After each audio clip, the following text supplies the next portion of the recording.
여러분은 62명의 아이들이 같은 날 같은 시간 같은 장소에서 똑같은 외계 생명체를 봤다고 말한다면 믿을 수 있을까요? 그리고 그 증언이 30년이 지난 지금까지도 거의 바뀌지 않았다면요. 미스터리 창고는 미스터리한 실종, 사건, UFO, 에어리언 같은 사건을 다루는 채널입니다. 그런 이야기 좋아하신다면 여기가 바로 그런 채널이니 구독, 좋아요, 알림 설정까지 꼭 부탁드리고 오늘 이야기 시작하겠습니다.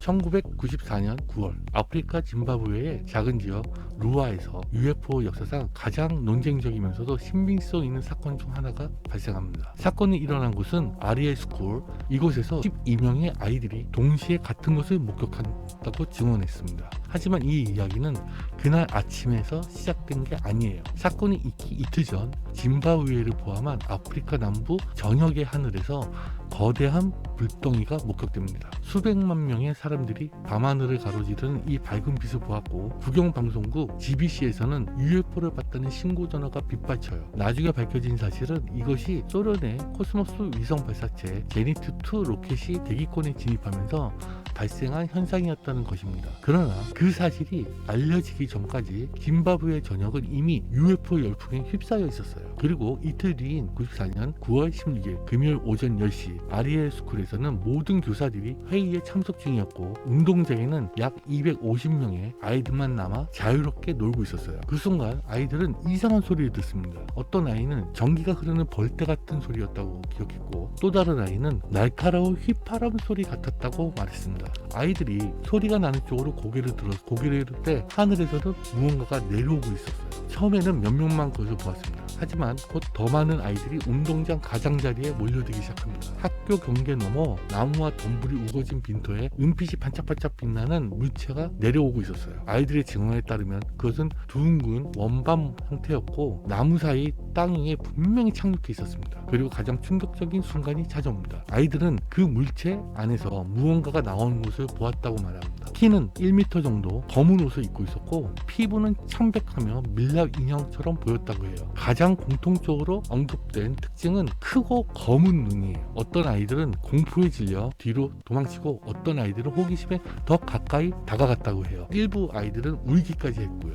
어떤 아이들은 그 자리에 얼어붙은 채 가만히 서 있기만 한 아이들도 있다고 합니다. 이 모든 일은 약 5분 동안 지속됐습니다. 그리고 갑자기 그것들은 사라져버려요. 어떻게 떠났는지 아무도 정확히 설명하지 못했습니다. 그냥 그 자리에 더 이상 아무것도 없었습니다. 아이들은 패닉 상태로 학교 검문원으로 달려가요. 회의를 마치고 나온 교사들은 흥분하고 울고 있는 아이들을 보고 처음에는 믿지 않았습니다. 아이들이 며칠 전 운송 뉴스와 UFO 이야기를 듣고 상상해낸 이야기라고 생각했습니다. 하지만 이상한 점이 있었어요. 너무 많은 아이들이 같은 이야기를 했고 평소 거짓말을 하지 않던 아이들까지 같은 묘사를 반복하고 있었으며 몇몇 아이들은 실제로 극도의 공포 상태에 있었던 거예요. 학교는 결국 아이들을 조기 귀가시켰고 부모들 사이에서 소문이 빠르게 퍼져나가요. 이 소식을 들은 사람은 당시 짐바브웨에서 UFO 연구가로 유명했던 신시아 힌드였습니다. 그녀는 며칠 전부터 쏟아지는 UFO 제보를 조사하던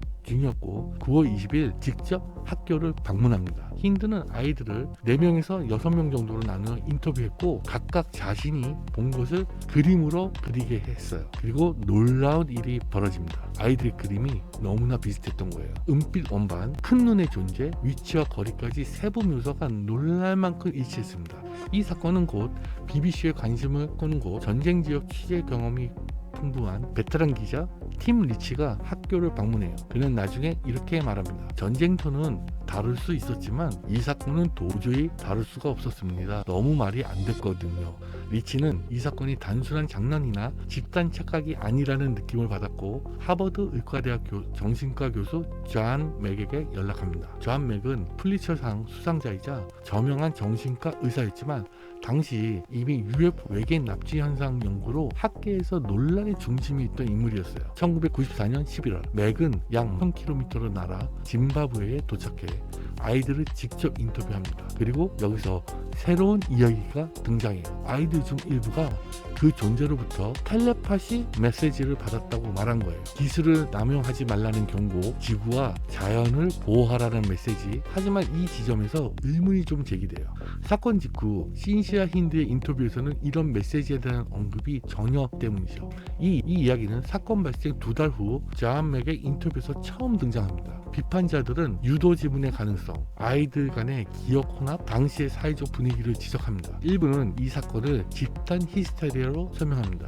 하지만 전형적인 집단 히스테리아와는 좀 다릅니다. 신체 증상이 없고 250명 중 62명만 정확히 목격했다고 증언했고 전염성도 없는 거예요. 2023년 한 전 학생이 다큐멘터리에서 사실은 다 모든 게 장난이었어요 라고 고백합니다. 하지만 그는 15년 전 인터뷰에서는 설명할 수 없는 무언가를 보았다고 말했습니다. 왜 진술이 바뀌었을까요? 압박이었을까요? 회피였을까요? 아니면 기억의 변화였을까요? 30년이 지난 지금도 많은 목격자들은 자신의 증언을 유지하고 있습니다. 어떤 이는 그 경험이 인생을 바꿨다고 말하고, 어떤 이는 아직도 그날의 장면이 생생하다고 말합니다. 회의론자가 된 사람도 있고 끝까지 믿는 사람도 있습니다. 하지만 한 가지는 분명합니다. 1994년 9월 16일 아리엘 스쿨의 운동장에 무언가가 일어났습니다. 그것이 외계 생명체든 집단 심리가 만들어낸 착각이었든 혹은 우리가 아직 이해하지 못한 전혀 다른 현상이었던 말입니다. 그날의 경험은 62명의 아이들에게는 현실이었고 그 현실은 30년이 지난 지금까지도 사라지지 않고 있습니다. 진실은 아직도 짐바브웨의 하늘 어딘가에 남아 있습니다. 오늘 이야기는 여기까지입니다. 이 사건에 대해서 어떻게 생각하시나요? 다른 생각이나 의견이 댓글로 꼭 남겨주세요. 꼭이요. 미스터리 창고의 블랙이었습니다. 안녕.